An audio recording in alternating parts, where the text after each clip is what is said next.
Had to go to the old Twitch machine for this one. What's up, everybody? Give me a second here while I navigate. Put this Dame to Bucks reaction.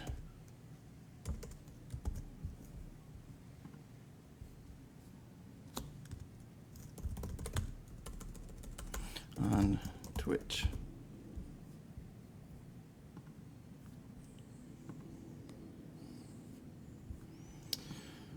All right. What's happening? I don't like using this stream for NBA stuff, but I figured this probably warrants it. So I just got off the tennis court. Been trying to go live on Twitter instead of Twitch for about fucking hour, but it just won't work. So I had to use the Twitch feed, the Birds in the Air feed for this one. A lot of you are probably in here wondering where's the police chase, but hopefully this this notification that went out, you can just come back next time that there's a police chase. You will be forgiven. All right. What's up, everybody? I tried to do this on Twitter. I tried for like 30 minutes. Tried connecting to a different Wi-Fi, 5G. It just keeps telling me the connection's too poor. So I don't know what to do. But Dave went to the Bucks. I figure we come in here and give some thoughts, questions, comments, concerns about it. This one's probably worthy of a quick Q&A. All right, let me catch up on these before I give you my thoughts. Catch up on some of these. I love the towel aesthetic. I'm dripping sweat. I put on a new shirt, and I'm already sweating through the shirt. So y'all are just going to have to deal with me. We get all sweaty. I should be in the pool right now. All right. What's up? What's up? Talk to me, people. Explain in police chase terms what just happened. Yeah, got away from the police, foot bail for a missile missed. So where do we start with this? Where do we start with, I just broke the news for you.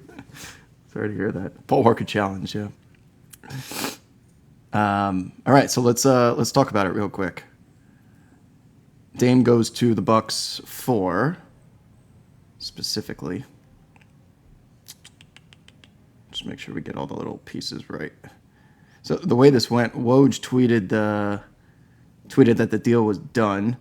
Shams then panicked and tweeted an incomplete deal like 45 seconds later. This dude he wanted to get something out so fast. His first tweet about this was almost 45 seconds after Woj, and says, sources, Portland, Milwaukee, and Phoenix have agreed to a three-team trade. Bucks get Damian Lillard, Suns get Yusuf Nurkic, and the Blazers get DeAndre Ayton. I mean, that's not even close. That's not even close to what the final trade was. And then he follows it up with full trade. The Bucks get Damian Lillard. The Blazers get Drew Holiday, DeAndre Ayton, too many cameras. 2029 first round Bucks pick, unprotected. That was nice. Bucks pick swap, which might come into play at some point, especially if the Bucks do not re-sign everybody in a world that occurs and they rebuild.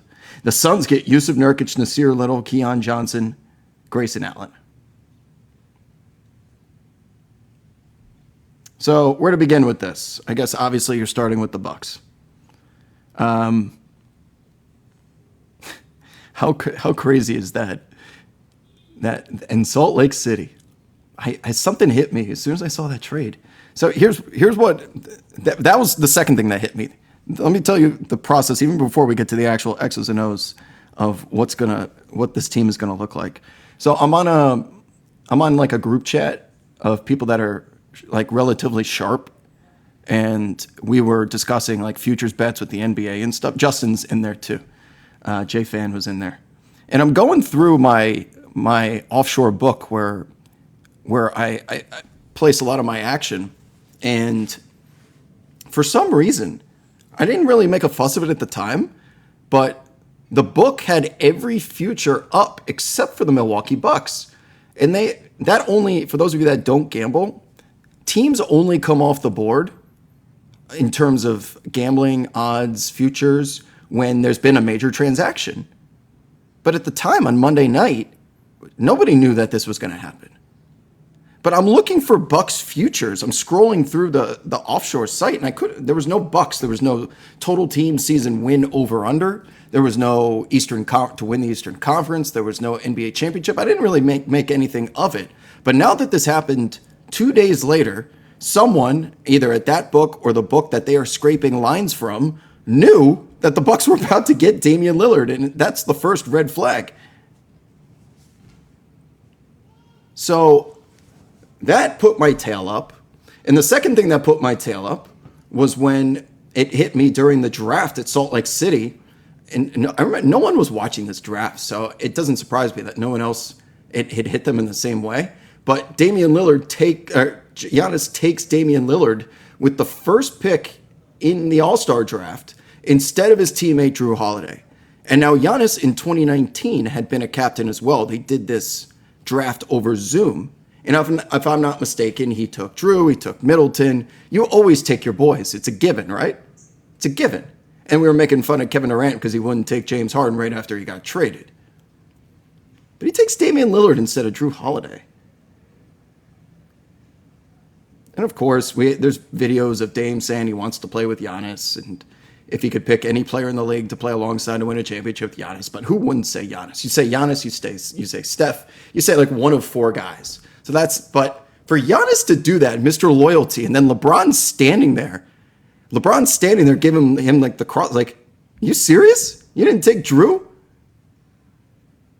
He smelled fish on the spot. And he was right. He goes, you're Mr. Loyalty. You're willing to sacrifice 2 spots on this roster just to get your brother's jobs. You complain to management when Jason Kidd gets fired. Like, you are super loyal to your guys. You took Damian Lillard first.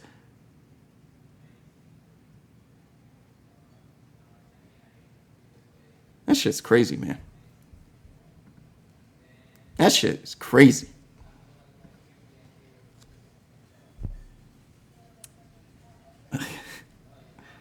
Jimothy says, I mean, he wanted to win the All-Star game. Who would take Drew first? Everyone takes their teammate first. That's the way it works. You always, so you don't disrespect your teammates, you take your teammates first. It's an exhibition game. And he took Dame. And it's starting to make a whole lot of sense now, isn't it? Mr. Loyalty. Both of them, Mr. Loyalty. I've been saying this shit on Twitter since the decision in 2010. In the NBA, loyalty is just a word in the dictionary. Loyalty is just a word in the dictionary. And I don't ever want to hear it. Now that Dame, Giannis, Jimmy Butler, Anthony Davis, James Harden, all of these loyal stars love their city, want to play there forever. Running from the grind. This is all just such a facade and a smokescreen that I will never believe a word out of any NBA player's mouth in regards to their intention, probably ever again, if I'm being completely honest. It means nothing. All it is a branding play with whatever shoe deal that they have. It makes for great marketing. Just once, I want to hear someone tell the truth and say, I signed here. I'd like to stay here, but I'm only going to stay here if I think we're going to compete for a championship. Because that's the truth. And for a decade, we had to hear about not wanting to run from the grind. Can you imagine if this dude, Damian Lillard, got traded to, like, remember when he was dogging Pat Bev and Paul George in the bubble? And you just forced your way out of Portland, man. It's what's best for your career. You have a lot better chance of winning a championship right now. Probably going to be happy in that situation. But your brand is fucking worthless to me. You're just a good player now. That's it.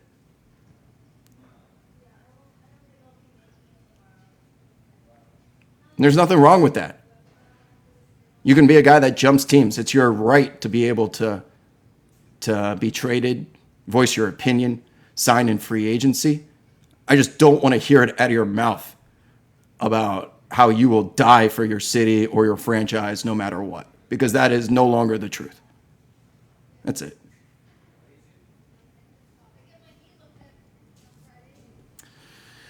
So now that Dame is a Buck, you've got Jimmy Butler. Oh, how about Drew Holiday?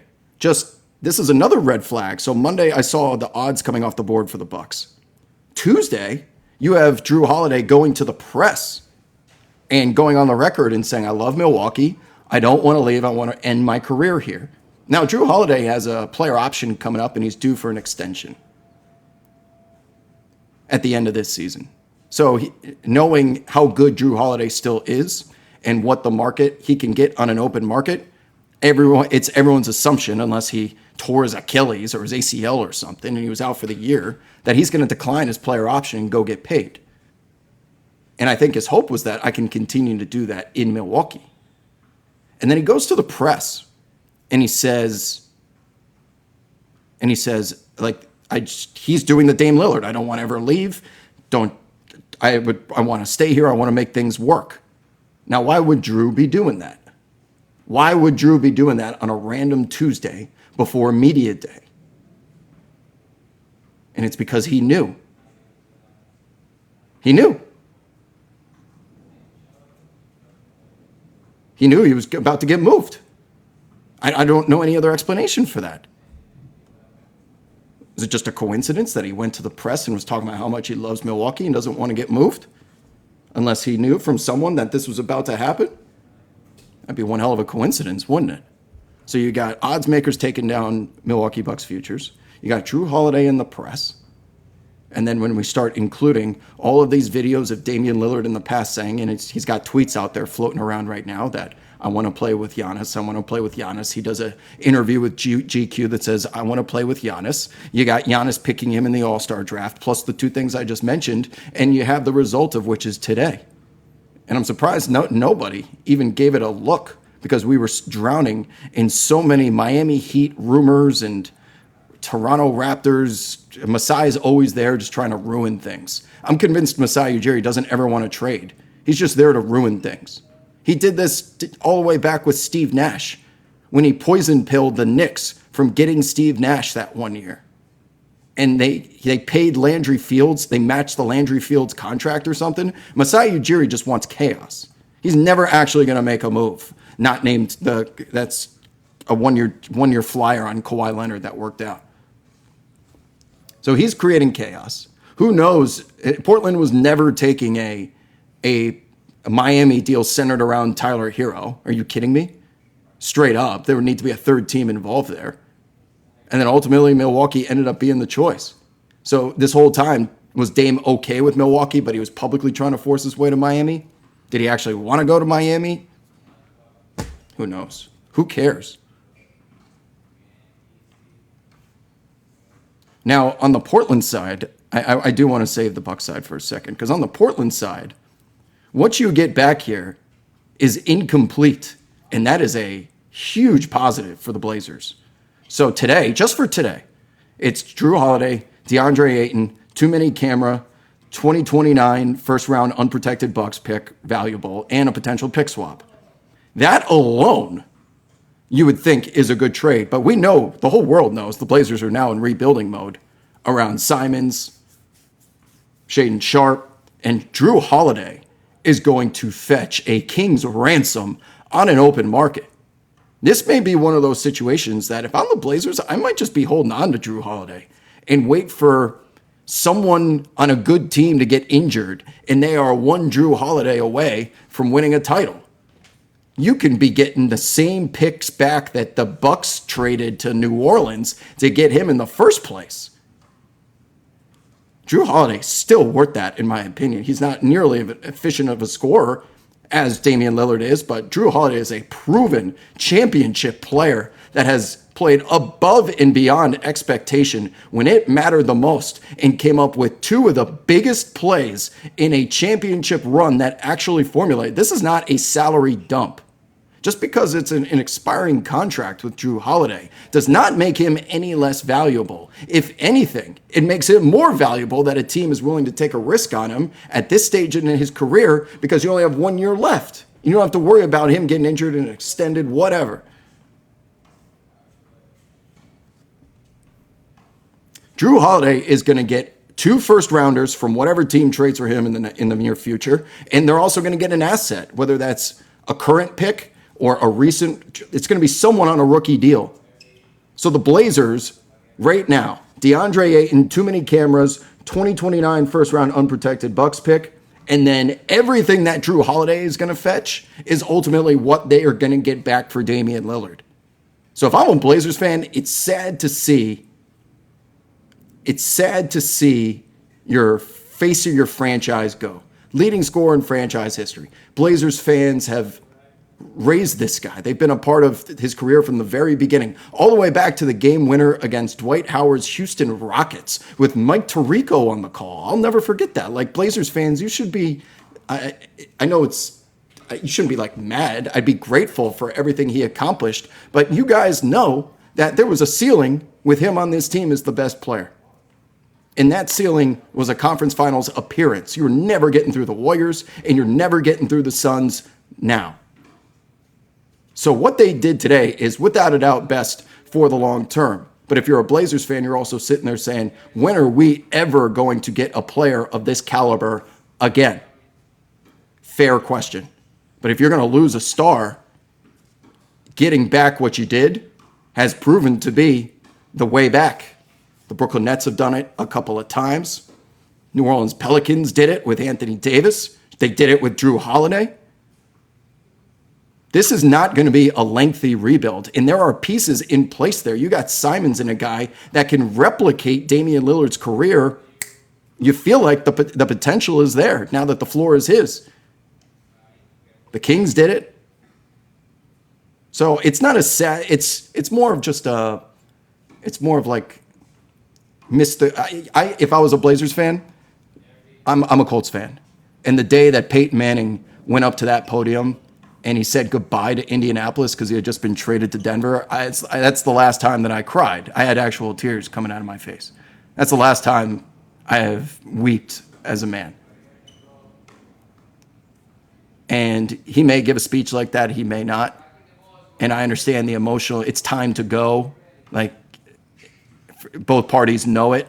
It's for the best, but it doesn't make it any easier.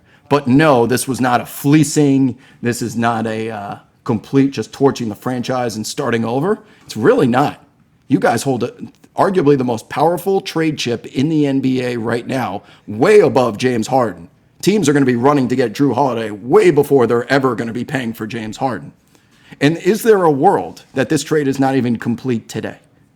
Is there a world that Jrue Holiday gets moved to Philadelphia? Obviously, the Sixers are going to be first in line to get this dude. They have been trying to acquire someone to trade James Harden without having to give up Maxey, right? So if you're a Sixers fan, you didn't give up Maxey for Dame, so that's a W. If you're the Clippers, you're not trying to give up Terrence Mann in trying to acquire James Harden. So is there a world now that the Philadelphia 76ers reacquire Jrue Holiday, the Clippers get James Harden, and then can the Blazers accept a package without Terrence Mann in it? Is there a world that that's feasible? Do they have enough assets to make that feasible? I don't know. But it's a lot easier now that Maxey and Terrence Mann don't have to be required.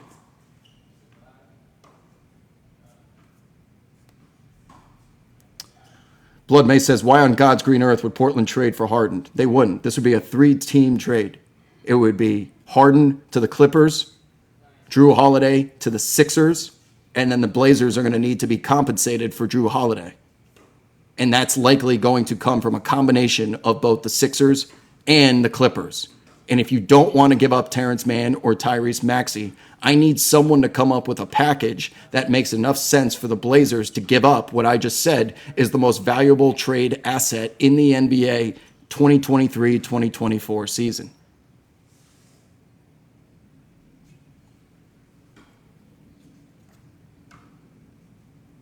I don't know if I agree with that. Do the Clippers, someone in the chat just asked, do the Clippers and Blazers just deal with each other and cut Philadelphia out, trade Terrence Mann for Jrue Holiday? It's an upgrade. Terrence Mann is as good a defender as Drew Holiday is in the same class. But I'm going to need a lot more back than just a swap there. I'm going to need picks. The Clippers don't have anything else to trade. I'm pretty sure they're locked in on Harden. But any team, Drew Holiday will fit in on any team in the NBA. That's what makes him such a unique player. Doesn't necessarily need the high usage ball in his hands all the time. First class, first team, all defender, no matter what time of day it is. What do you say realistically about the potential tampering investigation? So that's another part of this too. Now you got Jimmy Butler going public on his Instagram saying the NBA needs to investigate. There has been tampering. He has sources. He knows things. Tampering has occurred.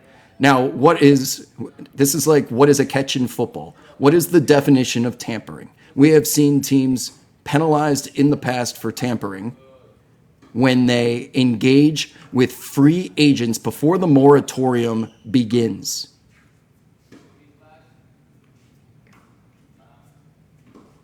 But Damian Lillard is under contract. So there was no reaching out to him before he could be signed.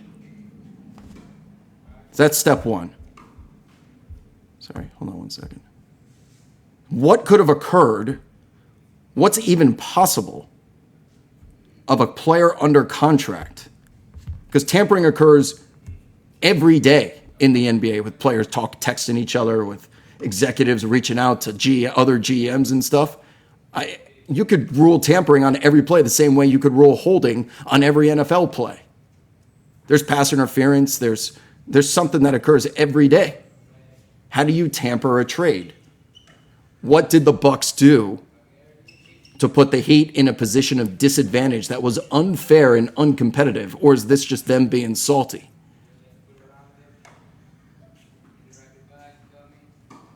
I don't know what that is. Now, there's always a world Jimmy's just trolling. But you can't troll like that in 2023. Too many people are going to take that seriously. Even if Joel Embiid did it, enough people are going to think that he's being serious.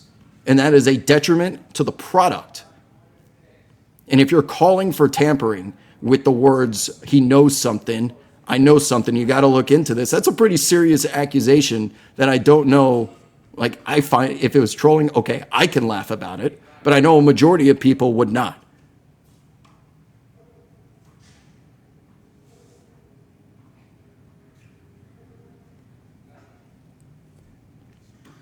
A lot of the show is in an ad break right now. I apologize for that. Does anyone have any questions in regards to what the Bucks look like moving forward?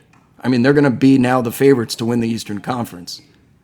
I'm sitting here Monday night in that same group chat, pretty convinced that nobody can beat the Celtics at the time in the East. Nobody can beat the Celtics. There's no way they fumble this a third time. They're just simply too good. But now that Damian Lillard's in-house, they haven't solved their depth issues, and they just lost Grayson Allen.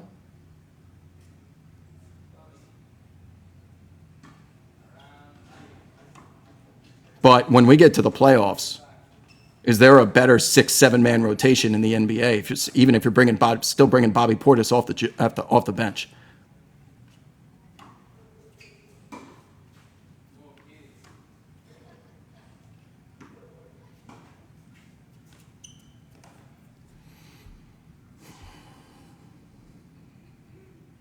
Sneakerhead says, honestly, as a Raptors fan, I'm just disappointed in my front office for another target up and gone without anything moving, especially OG, Pascal Siakam, Gary Trent Jr., all free agents at the end of the year. Yeah, I would be too. I mean, because those are good players, right? And the Raptors on paper should be a playoff team. And to always be in the mix and never, I guess you kept Scotty Barnes. Honestly, Scotty Barnes was not worth keeping. I know he was Rookie of the Year. I know he's got potential. But if you're really trying to make a run for a championship and you can keep Pascal and OG, and it's just trading pretty much Scotty Barnes, I know you'd have to trade OG to match contracts. But there had to be a way that you could get Gary Trent Jr., Scotty Barnes, and then a third team involved to get Damian Lillard in-house. And then you go to war with OG, Pascal, and Dame. That's a pretty damn solid team, man. Scotty's a fine player, but he's not good enough. This is not Luka Doncic. There are only very few untouchable young guys. And the Kings kind of got away with their trade, their version of doing that when they let the Halliburton rookie deal go for Sabonis on only a couple of years. That ended up working out. So it's a big risk, but you got to take it. Paid off for the Kings. It paid off for the Raptors in the past going for the Kawhi Leonard deal. If it was easy, everyone would do it. Commando AZ asked, do the Suns lose any production replacing Ayton with Nurkic? Nurkic at his salary is a better fit, in my opinion. So, this Suns team, we know where 85% of the usage is going every single night between three players. Ayton needed the ball in his hands to be effective, didn't he? Those soft pick and rolls that he runs, then he does this, him in his walrus hands. He runs those little short pick and rolls with Chris Paul, and he'd bounce the ball down low. DeAndre would bring it down, and he'd always get it stripped. But he was finally learning. He was finally learning at the end of last year to keep the ball above his head because he's bigger than everybody else and gets strong up there at the rim. Those nights that he was only having 3-4 offensive rebounds were simply unacceptable for a team that required him to be putting in work as the true big man. Now with Nurkic, you don't really need to worry about that. You're going to get someone that not a single person on this planet can go through that screen. They can't blow up Nurkic screens in the same way that they were blowing up Ayton screens. But Chris Paul's not there to run the little short post pick and roll either. So with Nurkic there, he does have the ability, most importantly, to stretch the floor. Because the last thing the Suns need is another player out there, like they had to deal with in the playoffs, that is left alone because they can't shoot. It was Torrey Craig. It was Josh Okogie. It was... They were even leaving open like Cam Payne at times. When the Nuggets beat them in that series, they strategically designed their defense to overload Devin Booker and Kevin Durant. And every time Okogie is standing there wide open in the corner and the Nuggets are like, you can shoot all day. And I can tell you, Ayton obviously is not out there. When I say out there, I mean outside the three-point line. DeAndre Ayton is down there on the block clogging up the paint because that's his role. It's where he should be. With Nurkic, that man can spread the floor. There's plenty of sample size of him stepping outside the three-point line with Dame, and as Dame got the defense to collapse, Nurkic makes him pay. He's not a lights-out three-point shooter, but you got to defend him. You can't leave him wide open the same way that he's Josh Okogie or Torrey Craig. Landry Shamet was out there too. These guys were just getting left open. I don't think you can leave Nurkic wide open 10 times the way that they did those names that I just mentioned. So that's already a plus. Nurkic is a big dude who also has spent the last 3 years of his career. Every time I did a radio roulette coming in here talking to Blazers fans, how much pressure is on Nurkic to close out defensive possessions because no one else on that Portland team boxes out or is sent to the glass. And Nurkic did a damn fine job of doing just that. And honestly, I think that's all he's going to be required to do as a part of this 5-man Suns rotation. Hit the fucking glass so that KD doesn't have to. We don't want to have to put KD at the 5 the way he did it in Brooklyn, or he had to step in there for Ayton because no one else can clear the glass. You don't have to worry about this shit with Nurkic, man. And he doesn't need the ball in his hands to be effective on the offensive side either. Ayton wants to sit in that post. He wants to stand there with his arm up, put it right here, and then he does this little like drop step, hook shot, whatever bullshit that he did. And it's just soft. You don't have to worry about that with Nurkic. So it's a net positive. Ayton's still a fine player, and he's going to develop well in Portland over time, I think. But for where the Suns are at, in being like the Western Conference favorite, not named the Denver Nuggets, to win the NBA championship, they had leaks in the tank. That fifth player, that 3-and-D guy that couldn't make threes, and a center that played like a guard, had the mentality of a guard. Both of those have been solved today. Because now you have Grayson Allen. I despise the man, But you have Grayson Allen, who fills that corner 3 and D role beautifully, and you have Yusuf Nurkic.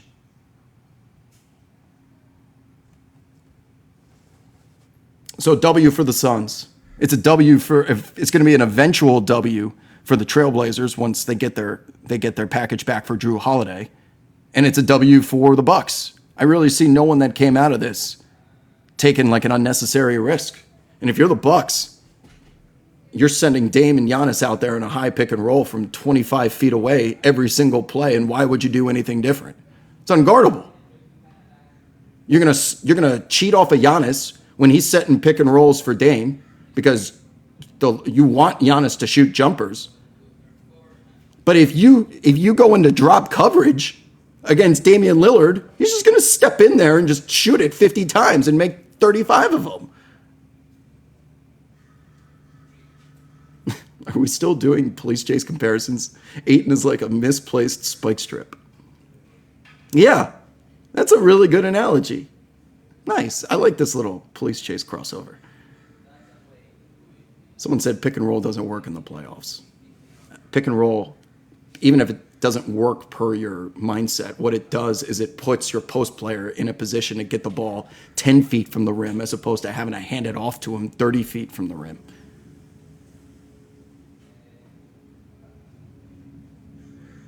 But remember when Grayson Allen in Game 5 against the Heat couldn't get a shot up before the buzzer? Is there a world that Grayson Allen just decides to go ISO at the end of this game? Say, I got this shit? With KD, Booker, and Beal standing there like this? What's he doing? The fuck is this guy doing? Are you kidding me? And then they walk off. Like, you can foresee that coming on a Tuesday night in December. You know that shit's coming at some point.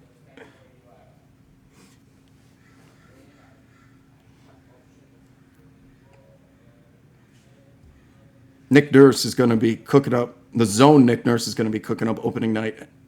Milwaukee will be studied in textbooks. You're going to run a zone against Damian Lillard? So they got Dame, their lineup goes Dame, Middleton, Brook Lopez, Connaughton, and Giannis, right? And then you still bring Portis off the bench. What does their depth chart even look like? What does the Bucks depth chart even look like? Should we look at it? Here. How about Bucks salaries?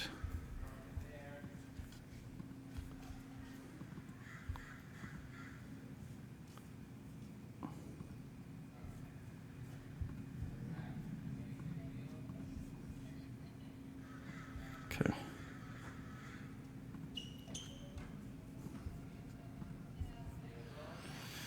All right.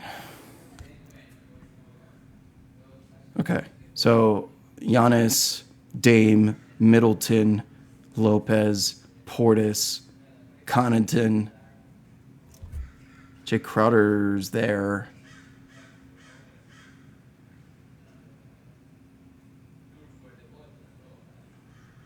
Malik, oh, okay, so hold on. This team's got Malik Beasley, Robin Lopez, all right. So their 7-8-man playoff rotation looks like this. Dame, Giannis, Middleton, Lopez, Connaughton. Then off the bench, you go Portis, Crowder. And who else did they get back in this trade? Did they get too many camera?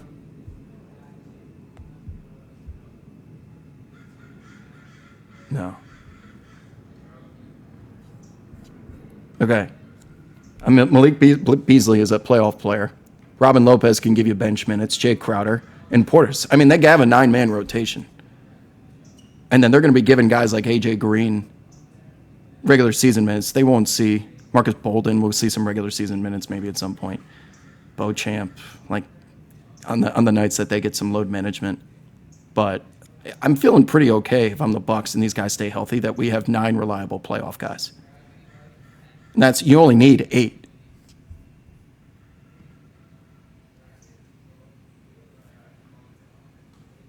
So that's kind of where I'm at. Who's their backup point guard was a question. Malik Beasley, probably. I know he's not a point guard, isn't he? Pat Connaughton ran some point for them. Who's their backup point guard last year? Is like Grayson Allen? He just needs Giannis? I'm not totally against just someone bringing the ball up. Question in the chat. What is the next domino to fall here? Drew? I think Drew and Harden will be a part of the same package, would be my guess. Drew and Harden are going to be a part of a blockbuster at some point. It makes too much sense, and it works for everybody.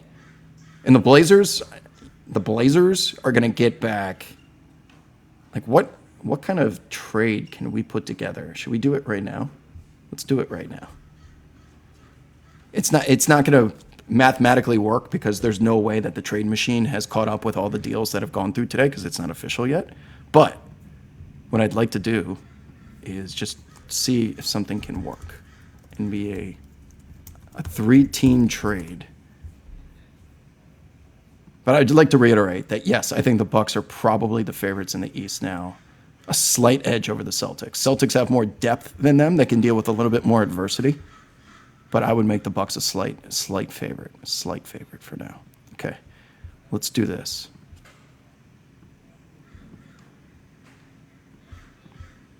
Add team. Portland. Add team. Add team Lake Clippers. Add team. Where's it? How do I do a third team? Got it. Okay, got it. How do I add a third team here? Add third team. 76ers. Okay. So hopefully Drew just makes this. We're gonna his cap hold. Damian Lillard's cap hold is just gonna have to sit here for this. Okay, so let's pretend Damian Lillard is Drew Holiday just for the sake of this experiment, shall we? So Drew would go to the 76ers.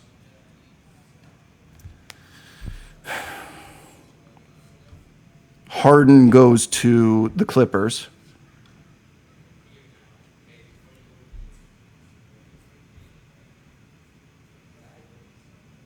And then the Blazers are going to they're going to have to match Drew Holiday's contract, which is how much? Add team $4. Drew Holiday.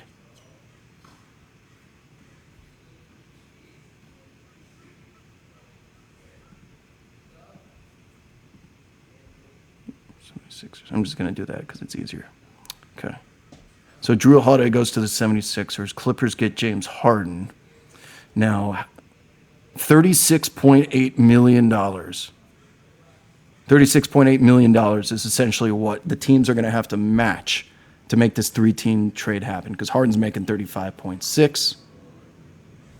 Holiday's making 36.8. So that works there. Now, what can we send to Portland to make it worth it that's not named Tyrese Maxey or Terrence Mann? What are they willing to take? If I'm the Blazers, I'm going to want Zubats. I'm going to want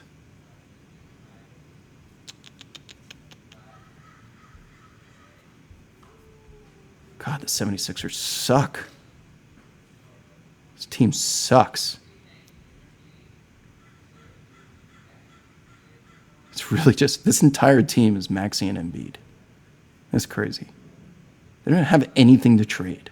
Like, even Montrezl Harrell's out for the fucking year.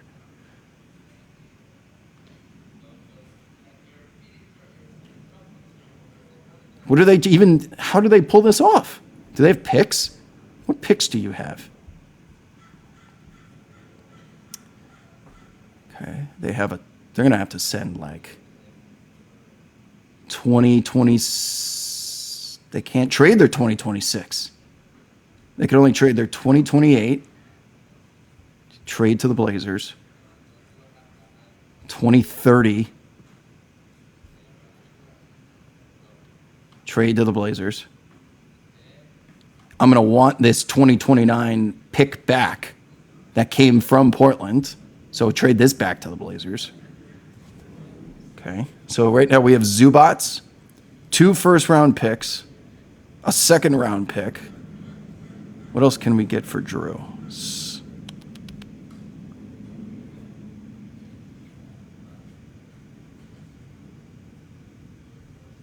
I don't know who the center is. We're just thinking out loud here for a second, guys. I definitely want Amir Coffey. I would definitely want Amir Coffey if I'm the Blazers, so you're going. That's not enough for Drew Holiday, though.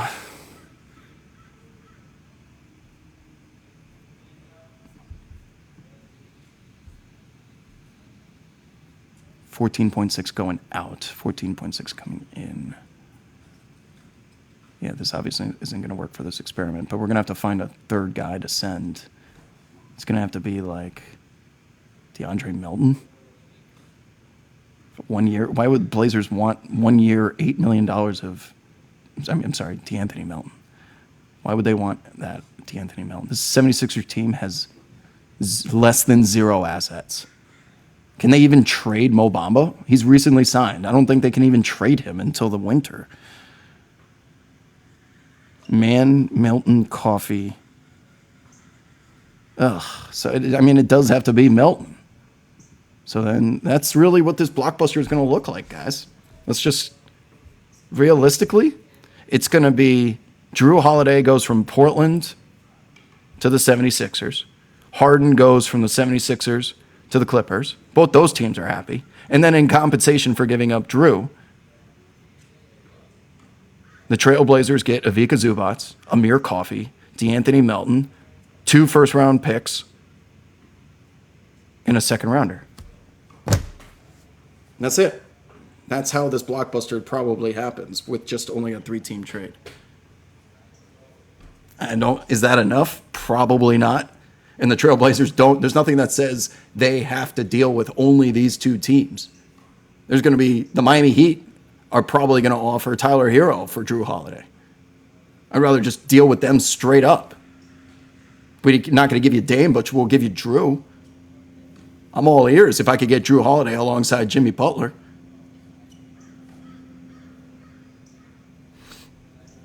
That's the best we can realistically do without giving up if the Clippers give up Terrence Mann, if they weren't going to give up Terrence Mann before, why would they give him up now for Harden?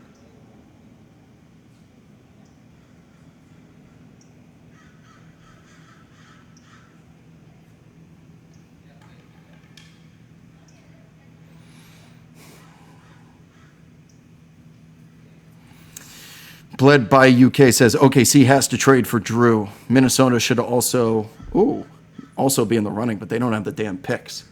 But they do have Karl Anthony Towns. That interests me. Are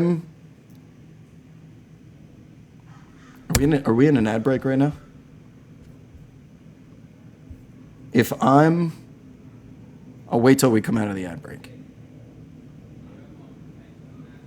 Dark horse for Drew Holiday is Minnesota.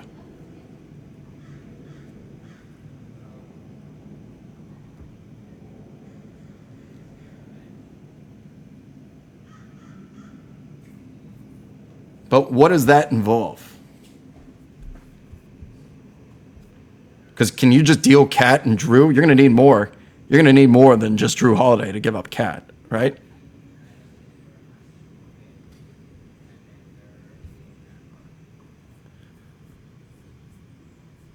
So let's reset. Let's do third team is going to be the Wolves. Okay, so Drew Holiday is making... Did they already move him off the...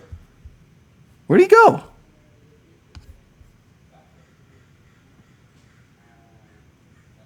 What's going on here?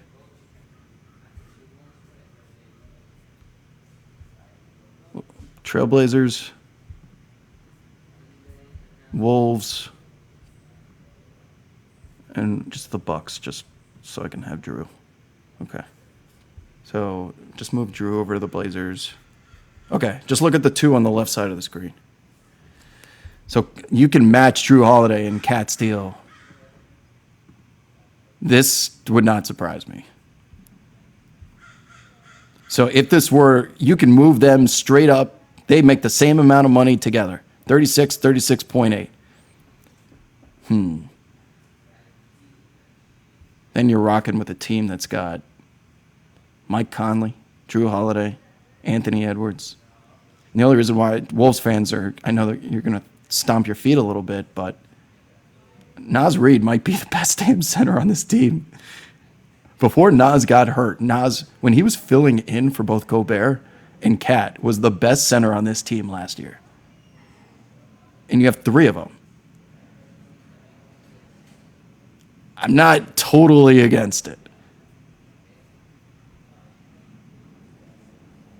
I just don't know if there's, with the evolution of Anthony Edwards right now, I don't know. Karl Anthony Towns might be the odd man out at some point. It may not be this year. They may not pull the trigger on this, but I'm not against it. And I know you just brought in Shake Milton. You're getting McDaniels back from punching the damn tunnel. Kyle Anderson's there. This team is, the Wolves are like my team this year. And I know we haven't talked about next season yet in predictions. I was all in on the Wolves in the playoffs last year. I'm even more all in on them this year.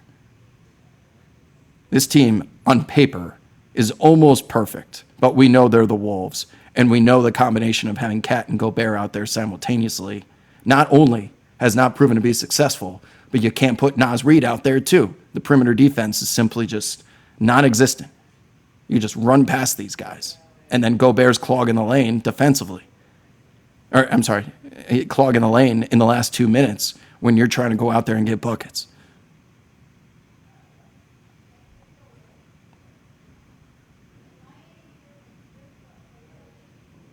Not against it. I don't think it'll happen, but I'm not against it.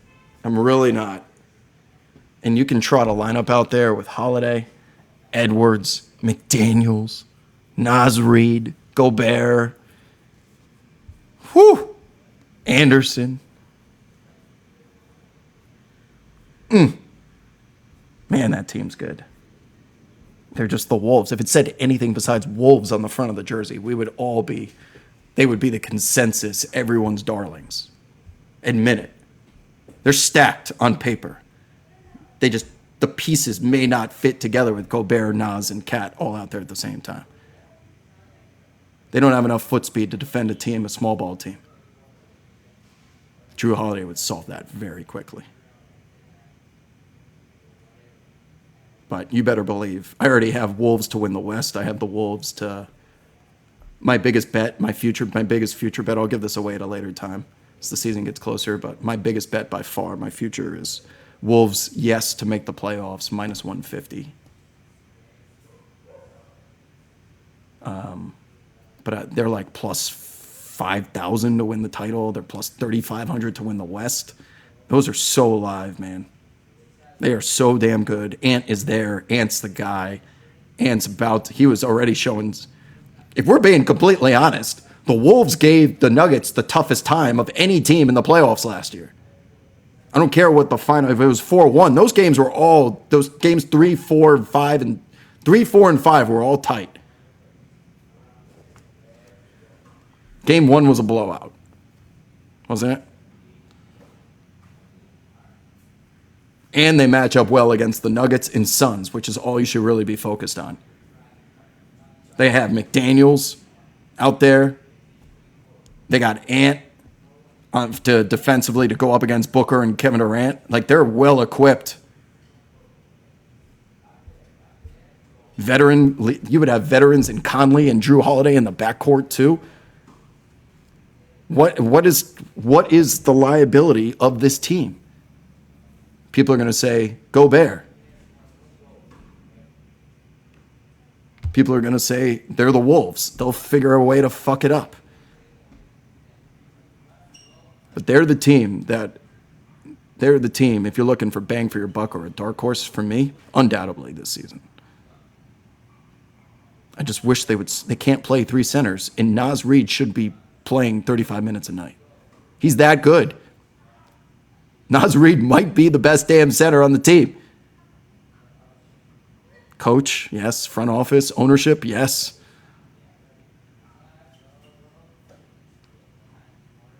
They match up great against the Lakers. They almost went in there and took care of business in that play-in tournament game. They got the size to match up with AD.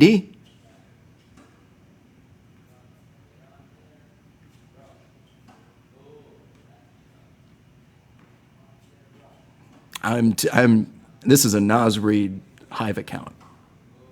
Anyone that was watching them on League Pass last year when the Wolves were missing all their guys, they didn't put a full team on the floor until that Sacramento game, practically, when Sacramento had a chance to clinch the playoffs at home. They weren't even fully whole yet then, and Naz Reid is just out there killing these fools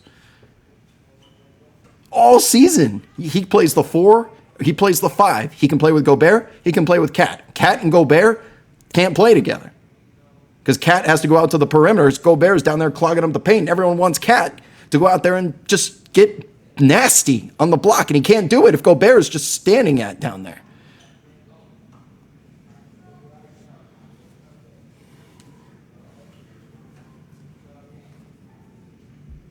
Anyways.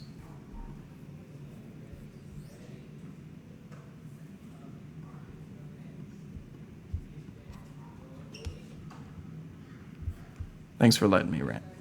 Questions, comments, concerns. Still got like 600 of you in here. Yes, we are talking about big news of the day. Rudy Gay is a Golden State Warrior.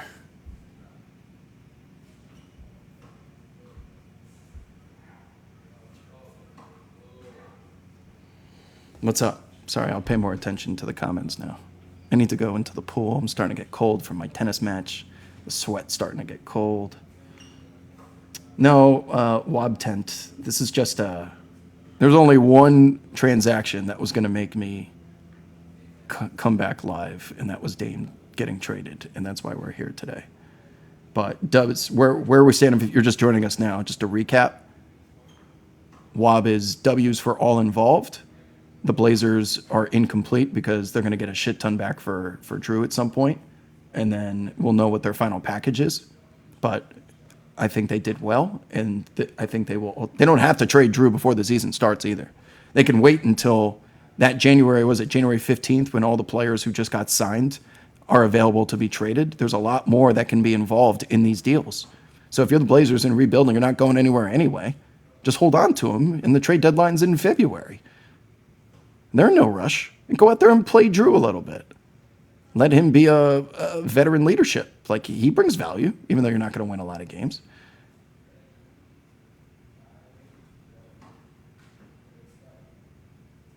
What's up, GG, with the errors?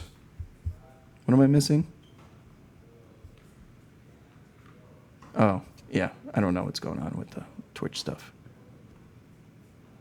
Dame just dropped a goodbye song to Portland on Apple Music. Should we listen to it? Are we allowed to listen to it on Twitch? I don't think we are. I think that's how you get a stream shut down. Dame just released a song called Farewell. Did he have this shit locked and loaded? Did he just do it now?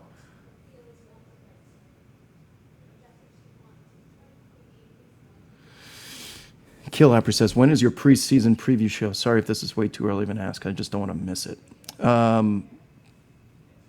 Likely, hopefully have everything figured out shortly before the season starts. But still working on partners, distribution platforms, technology. Hoping to run it back, of course, with some of our previous partners, but if some things are out of my control. But we can always be here. But I'll give you a little hint. The season preview show, it's going to have a lot of wolves. A lot of wolves. Painted. Didn't we? We got every future right last year. The only one we missed was Miami to miss the playoffs at plus 800. I'm going to be betting that again, first of all. Second of all, we almost got there. We were 3 minutes away. The Chicago Bulls are one DeRozan offspring away from knocking out the Miami Heat. So we almost swept the board. I'm going to be the let's talk about Wolves guy. I can't believe that he won and he got his way, but I'm ready to talk Wolves. I'm ready to talk Wolves.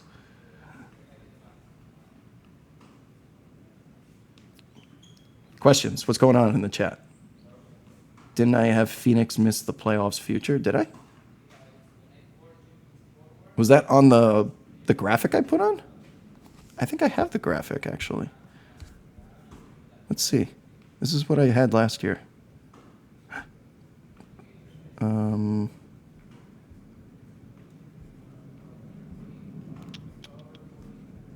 see.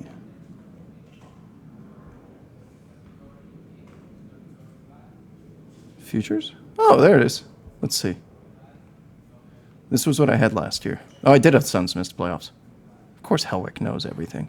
Spurs was the biggest one. I got that. Got the Suns. Got the Pacers. Got the Heat. Did not get the Cavs. Even though that was really close. Plus 500. Clippers. Ah, I bet the Clippers will win the title. Forgot about that. Ugh. God, what is wrong with me? Hornets. Oh, that was huge. Hornets under and to miss the playoffs. That was a monster bet. And then I took long shots on the Suns to miss the playoffs, plus 1,300. Grizzlies to miss the playoffs, and Heat to miss the playoffs. All three of those lost, but those are small bets because they are big payouts. But yeah, that was pretty damn good payouts there. What is with me and the Clippers?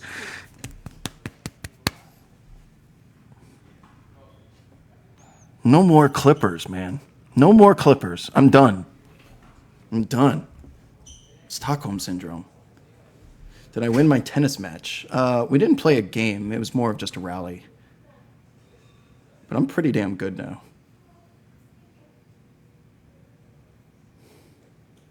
Yeah, I would be careful about cracking jokes on Kai Jones because that type of behavior is very manic. I just can't stay away. Jazz to make the playoffs. Plus, you can catch them right now at like plus 400. Love it. The West is still parity. Wobbing the Clippers, Charlie Brown. Yeah, I'm no more. I've given up. I'm over the fucking Clippers. You know what's sick too is the Clippers are in the perfect spot because they only have 2 qualifying load management players. So they can alternate Paul George and Kawhi and just go about their load management business, and they can't get fined for it. At least I play tennis, not stupid pickleball. Pickleball's the worst. If you were a bomber, would you blow it up? No, that's why he's not blowing it up, because he wants to go into that arena with a team that can compete for a championship. He's already said that.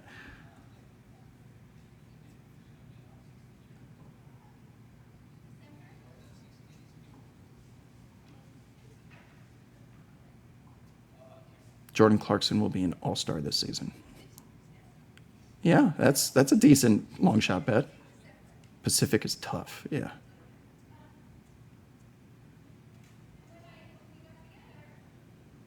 No, if the Clippers trade for Harden, I will be even more out than I am now.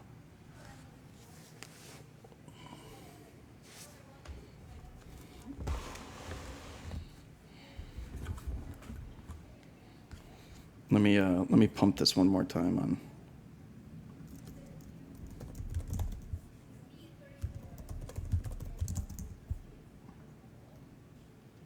How bad is fucking Twitter, by the way?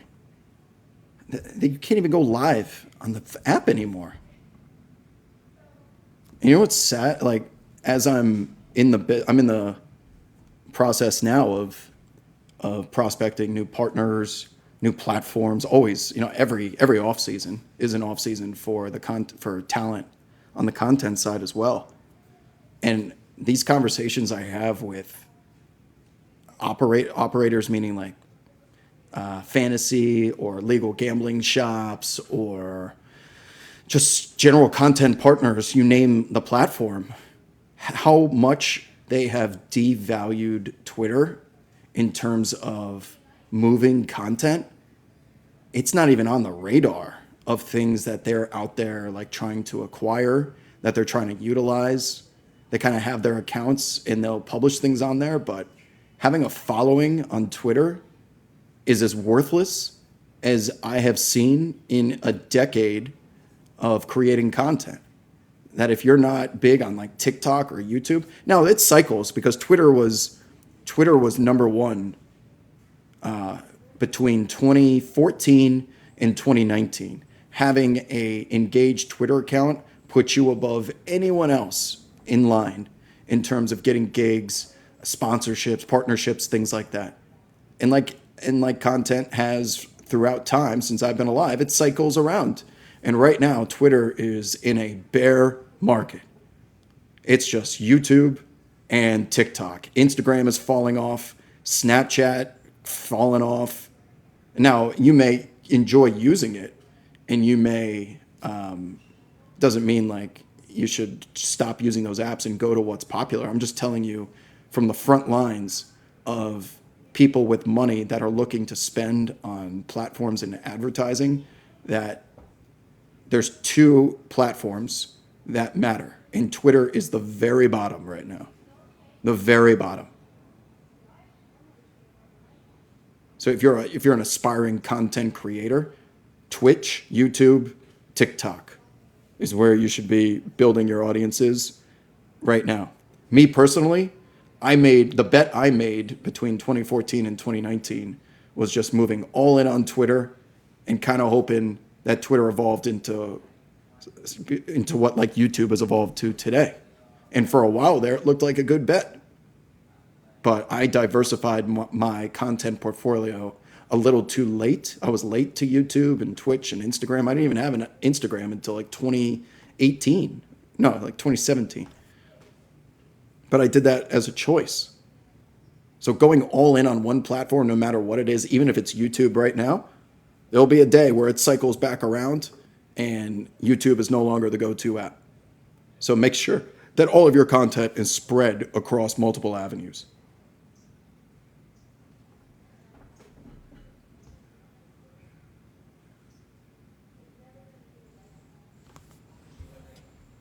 I wish Twitter was better too, V-Riz. Sorry, Barry Tones. I promise I'm not going to use this channel for NBA stuff unless it's an emergency.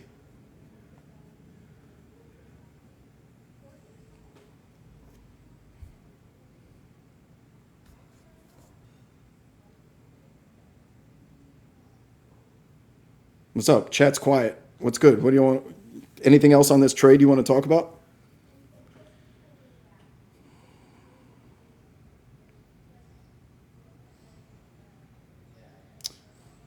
Yeah, it's too late for me personally. It's just because I bet everything on Twitter, and I can't even go live on Twitter anymore. Just bring back Periscope if that's the case. It shouldn't cost you anything. Just let us use that crappy app. At least we know it works.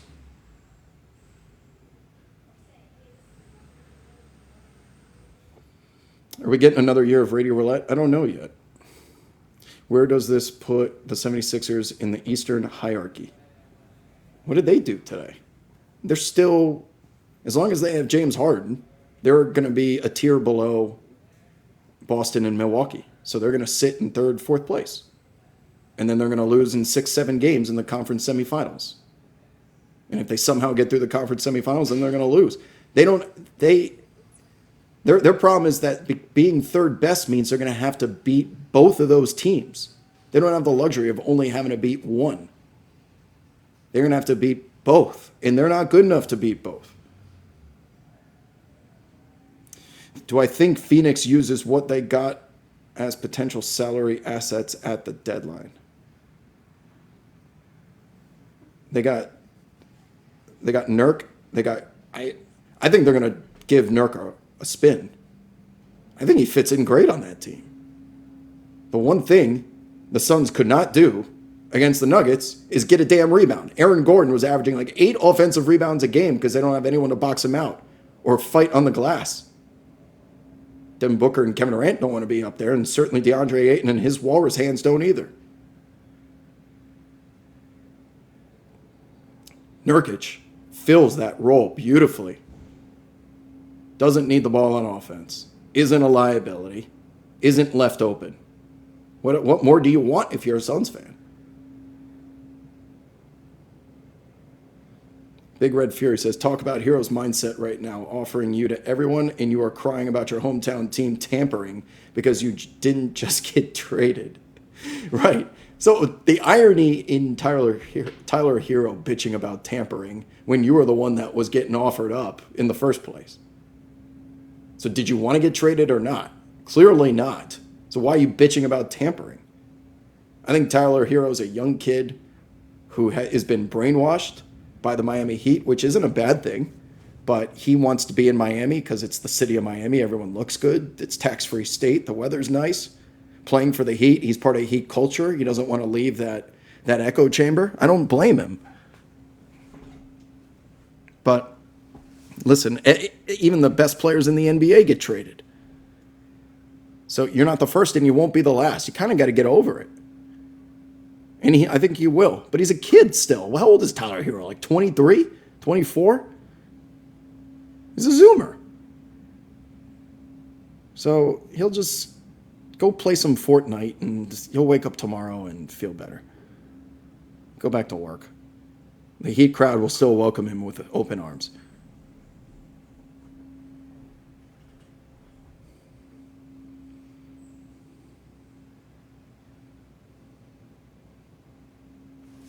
Yeah, I despise Grayson Allen, but I don't want to lie and say that his presence on the Suns won't help, because it most certainly will. Grayson Allen has been through the playoffs with multiple teams. He's a 3-and-D guy. He's got size. He's got grit. He's just a fucking douche.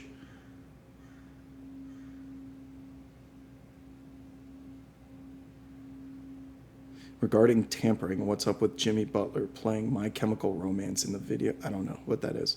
Drew on Heat is a good enough fit. Yeah, sure. If it only costs you Tyler Hero.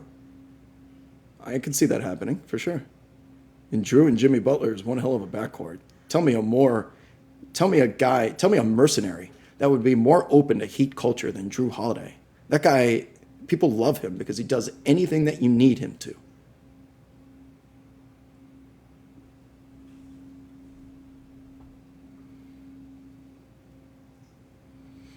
Whatever the sponsor, please keep YouTube as a part of your content offering. That is my preferred place to interact with the content in the community.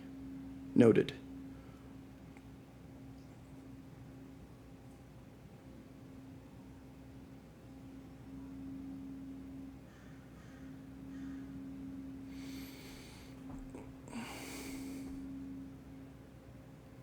People can't still be having audio problems.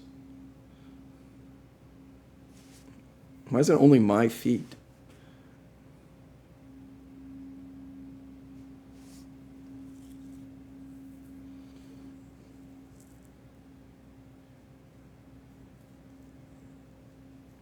Yeah, listen, I got irons in the fire, guys. There'll be a resolution one way or another with what our plan is going to be content-wise for next season at some point.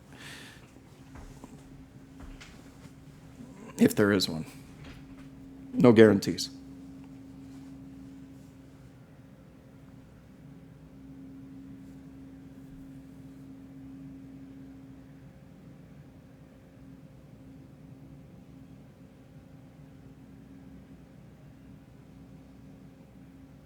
I don't know what Sheed thinks. I should text Sheed and see what his reaction is.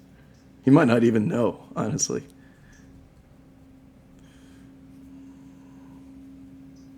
Will I still do the League Pass menu? If I'm doing NBA content, sure. Sirius XM? I don't know. To watch... I was told to ask you, can make this VOD available? Sure. Yeah.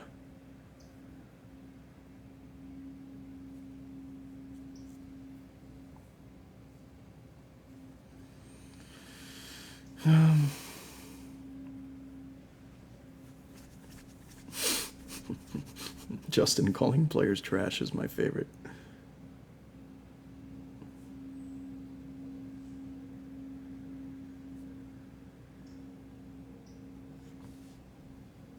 Oh, I appreciate that, but I don't ever really want to do a Patreon.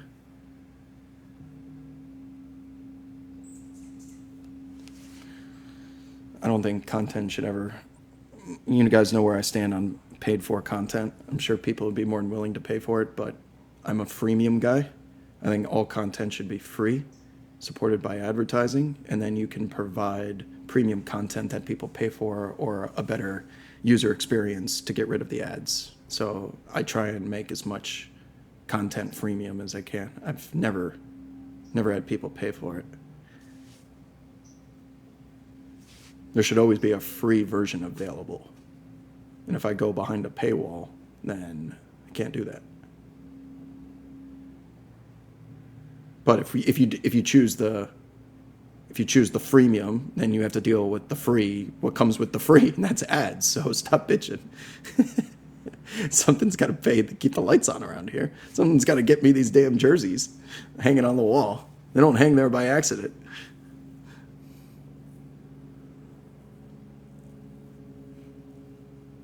Why wouldn't I do NBA anymore? Just burned out from the grind of doing it the way it needs to be done. Has nothing to do with basketball or love of the sport. But even when I'm not tweeting or doing these videos, if I'm doing like a WOB investigation, you guys have to understand those WOB investigations take me 5.5 hours and I don't take a single second break. I have to cut the video, I got to produce it, I got to tell a story, I got to write the script, then I got to talk, then I have to do the audio, and then I got to, by the time I'm done doing that, the sun's coming up, and I haven't been to bed yet. And that's just one video. And then I'm watching 7 to 8 hours of games every single night, then doing a 3-hour post-game show, sometimes a pre-game show. I've been doing this for almost a decade now. It's just a grind that is not sustainable. And I could certainly distribute some of those duties elsewhere and like hire some help, but they say perfection is the enemy of good, and I am someone that does not believe in that at all, and I kind of have to do things the way that I do them. I've had some help in the past with simple things like cutting up clips and putting them together and stuff, but in terms of telling a story, it still takes time. Don't run from the grind, unlike someone who will go unnamed. Greetings from a French guy. We like your work overseas. Thank you, Moo Yu. There is potential. So I do have a deal set up right now. It's not a content deal. It's more of a marketing deal. And I owe them a couple of appearances. And one of the appearances that they might send me to is the Global Games. This year is in Paris on January 11th, 2024. It's between the Nets and the Cavs. And I might be sent to represent their brand at that game. If that's the case, then that will be my first trip to France. And I will rely on you for some pointers.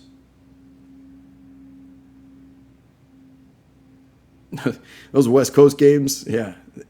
West Coast, national TV West Coast games during the regular season.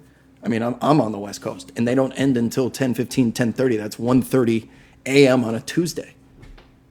1:30 East Coast time. Who's up at 1:30 a.m. on a Tuesday other than us sickos?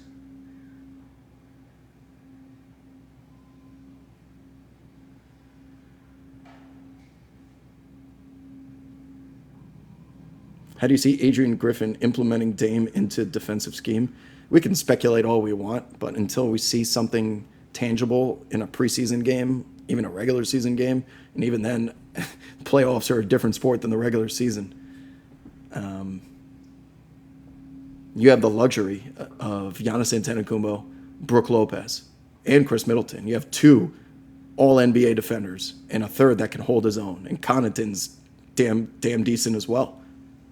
So you could be hiding Dame in the corner. He's not going to. They have so much length and wingspan. I would love to see Adrian Griffin implement that same let Giannis play free safety strategy as opposed to putting him on KD like we were begging during that Nets Bucks series. Like, why isn't Giannis guarding KD? He's lighting him on fire. And the reason for doing that was they found more value in having Giannis standing on that block because Giannis is so freakish that he can both block someone at the rim and block a corner three-point jump shot because of his insane athleticism. And that having him do that has been pretty damn effective until it wasn't against the Heat, until it wasn't against the Celtics. So I don't know.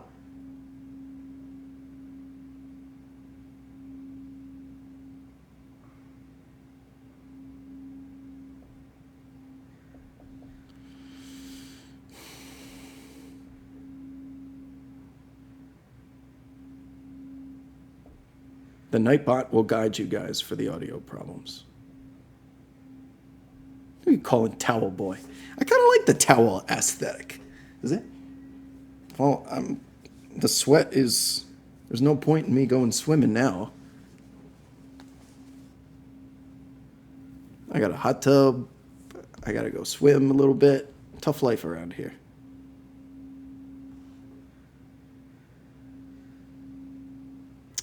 No, we'll have a more formidable content strategy, guys, once the season gets closer. But because this was such an emergency situation, that I wanted to come on here and just engage and make sure we addressed a major event in the NBA, because this is really the only one that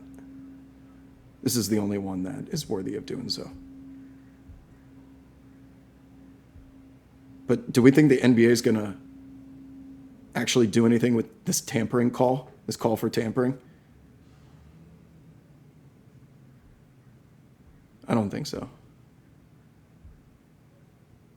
I don't know what you can do to tamper, man. I'm open to any suggestions of what are the possibilities of tampering that Milwaukee could have done.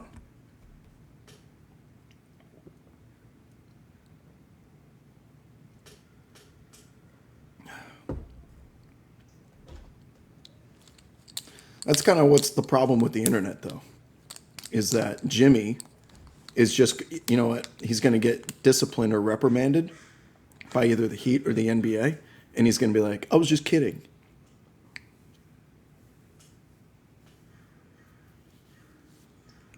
He probably was, but like, what do you expect? People take everything literally nowadays. So unless you're intention, unless you're like brand, you can't do that as an NBA player. You can do that as me. You can do that as a shit poster on Reddit or on Twitter. I don't know if you're Jimmy Butler, like one of the faces of the NBA, can be just joking around saying that. There's a kind of a code of ethics.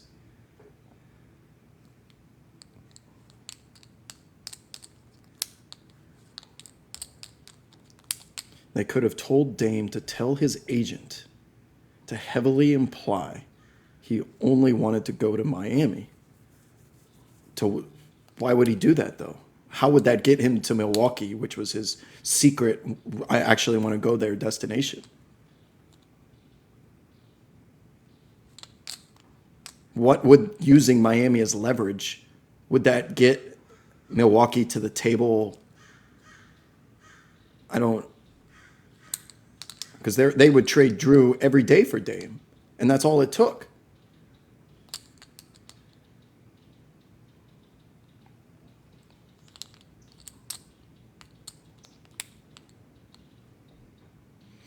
Hey, Randy, yes, that's a brand new Philips TV. My old baby, my 37-inch from 2005 finally died. It was flickering and starting to smoke and make some weird noises. Isn't that crazy? That thing lasted 18 years, and I used it for every day for 10 hours straight. That is one reliable TV. Yeah, okay, you can say that Milwaukee's big-brained, but how did they use Miami to get what they wanted? I'm still waiting for like what they did got the Suns to move Aiton. I just don't. What's a realistic tampering charge that you can give them?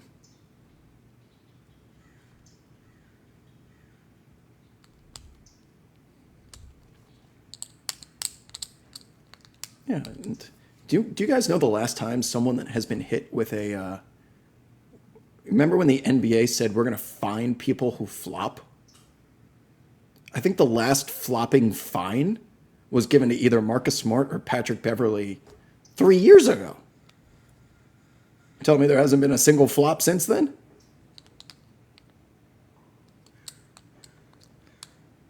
Oh, aren't they trying to bring it back again this year? Some different version of flopping?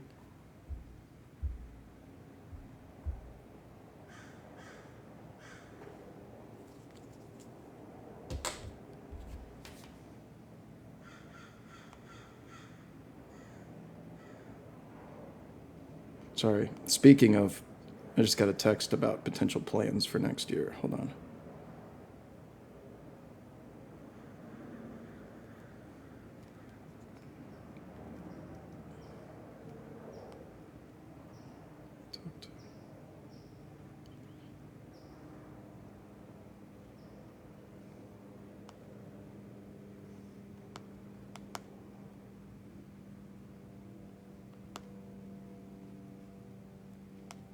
Okay.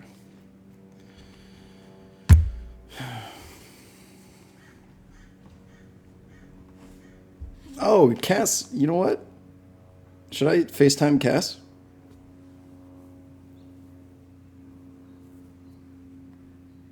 Should I FaceTime Cass? Should I get Cass on?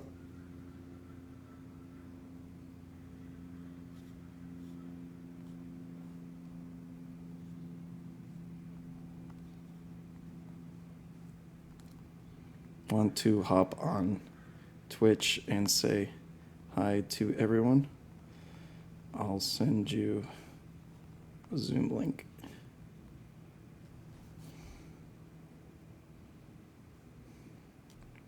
Talking Dame.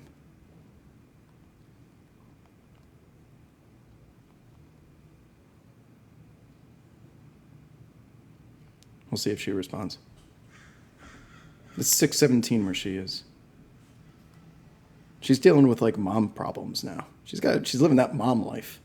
So like when you got a kid, you have no free time.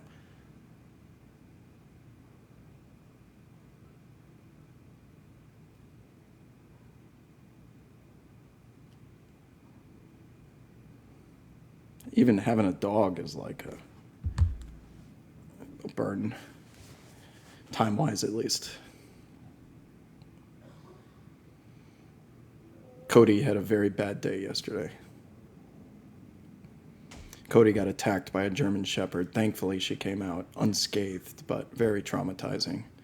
German Shepherd came out from a garage, unleashed, charged her. But somehow she's back to normal. Fur missile came flying out, blindsided her, and tried to kill her. But very small scratch. She yelped, she screamed, but she survived, and she's not traumatized. She's back to normal Cody.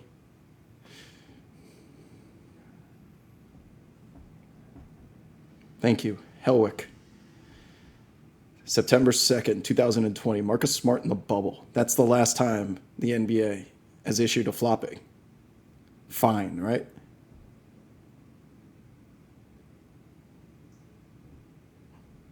I wasn't there. The dog is with my mom, and my mom is not young. So you have a giant German Shepherd attacking you and your dog, and she picked up Cody and got out of there. I don't know what else she's supposed to do. Well, a serious question as a dejected Raptors fan. How long are we going to call Masai a good GM just because of 2019?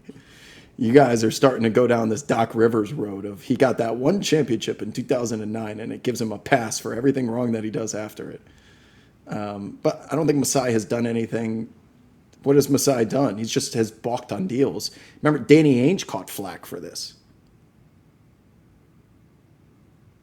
Danny Ainge caught flack for holding Tatum and Jaylen Brown all of those years where we thought Anthony Davis was on the table, where Jimmy Butler was on the table, and he kept holding, and people were like, "You're an idiot. Make a move. Stop being involved in trade talks and not doing anything." And it ended up being the correct decision. What do you mean there might be a chase soon?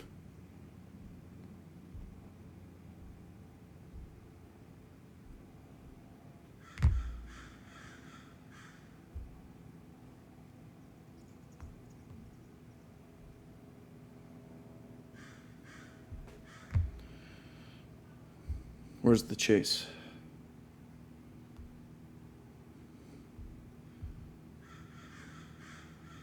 I haven't gotten any alerts. Oh, I see. Foot bailed.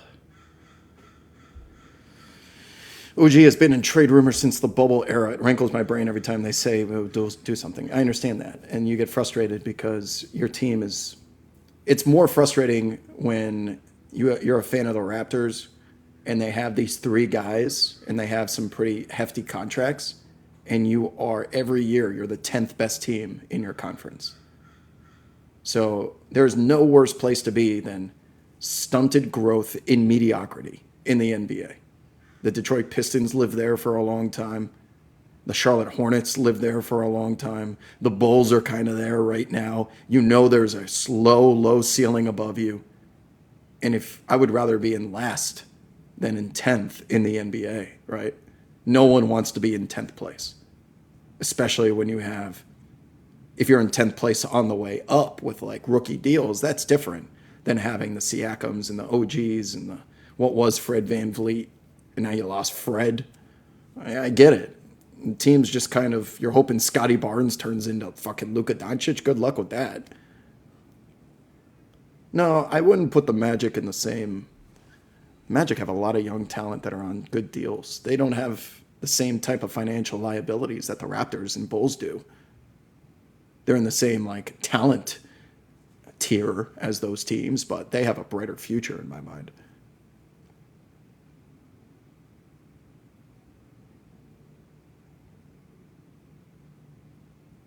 Your first chat is what's with the towel?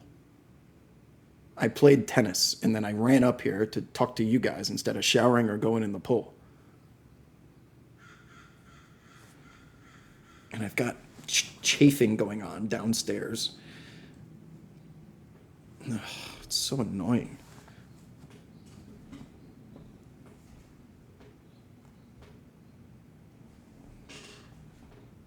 It is. I'm trying to air it out down there. Not doing a good job of it. What were you guys talking about?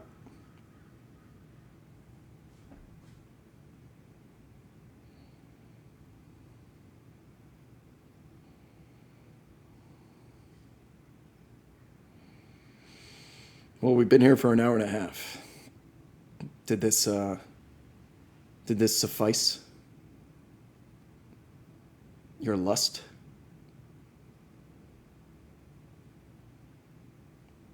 Does quench your thirst?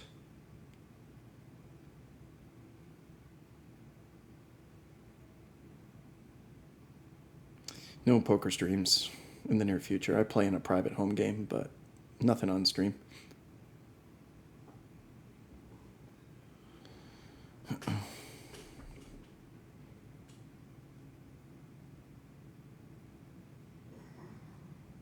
When do preseason games start? Next week. First game. I think it's in Abu Dhabi, isn't it? Mavericks versus Timberwolves? You better believe they're going to be playing their stars for the international game, too.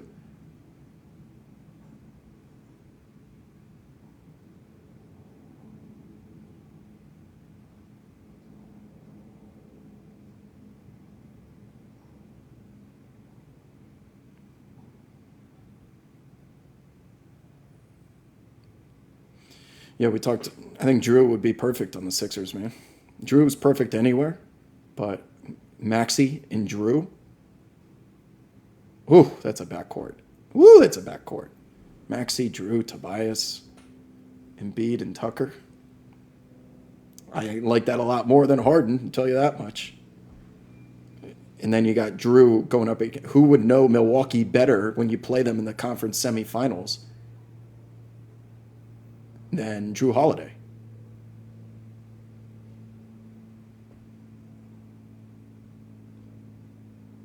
But where we stand with this trade today, Bucks are the class of the East, barely over the Celtics, and then there's a pretty far step down to the 76ers. Blazers are in a great position to cash in on Drew Holiday as well as Damian Lillard. They're going to get a mountain of assets back once Drew's gone. And then the Suns get a guy there that does the things that Ayton wasn't doing. Everyone won, in my opinion, and they got Grayson Allen out of it.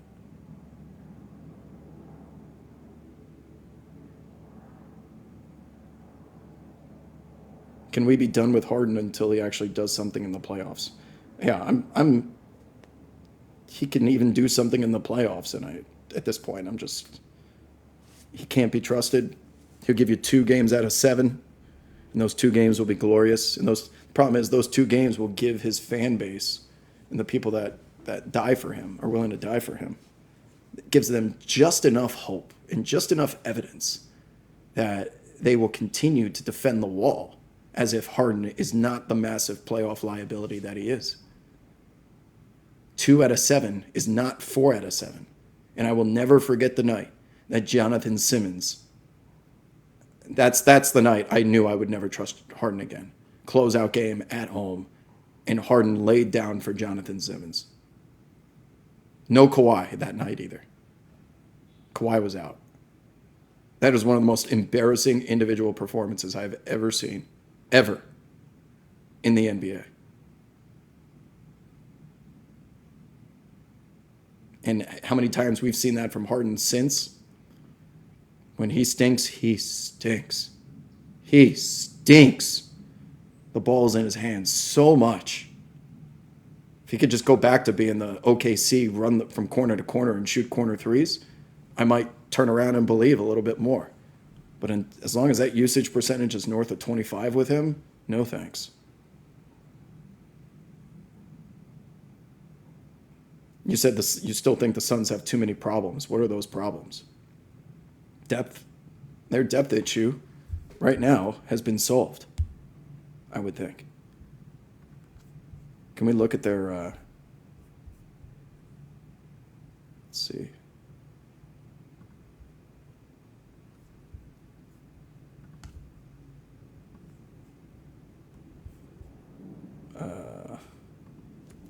Phoenix. You know what? We'll just go right here. Reset.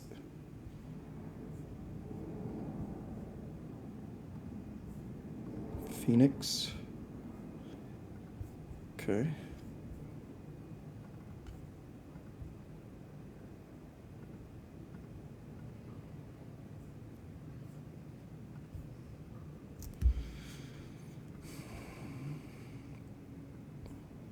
All right. Durant, Beal, Booker, Nurkic, Eric. I forgot about Eric Gordon this whole time too.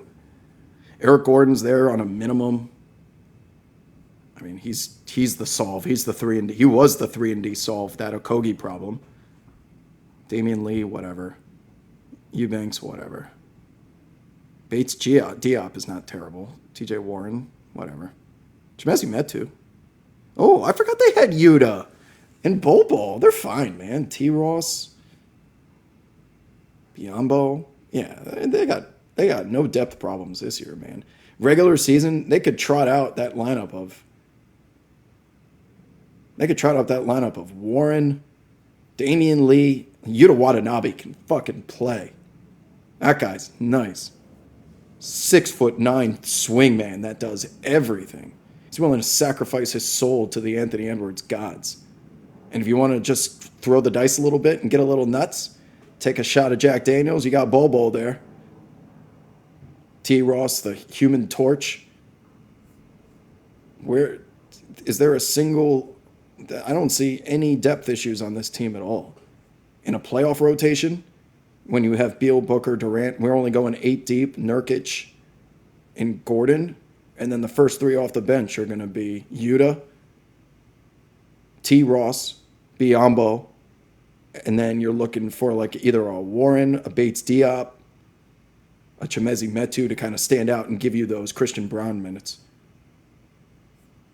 Someone that can step in for 8 to 10 minutes and just unleash hell. They got guys that are certainly capable of it. Chimezi's nice, yeah. Kogi too. Like they're there. They're available. Suns should be the favorites in the West, but I don't think we can disrespect what the Nuggets accomplished just yet.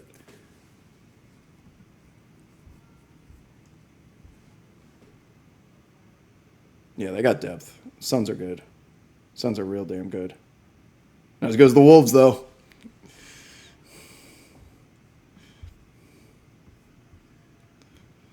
Let's talk Wolves.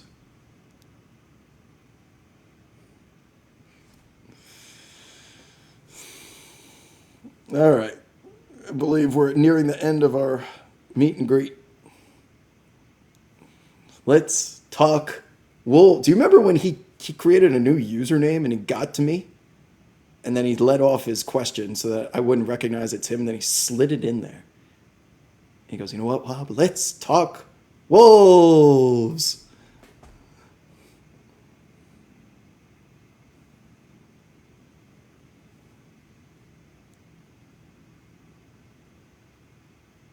It's pool time. Helwick, you've seen the pool. I'm about to head in there. Little overcast for my taste tonight. It's like 70. It's only 73 today. I prefer it to be 75. And I prefer a little less clouds. Why are we paying all these taxes here in California? For this type of weather, but excuse me, these clouds are being rude.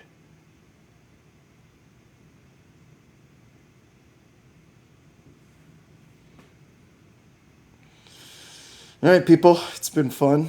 Hope you guys have had a good summer. I'll be back for police chases and such.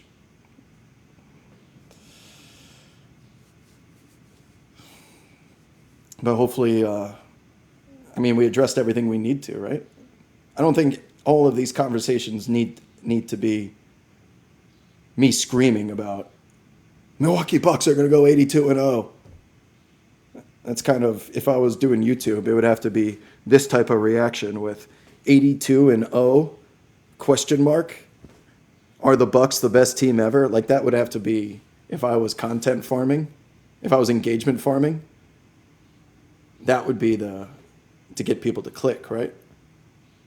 I just don't care. I just don't fucking care.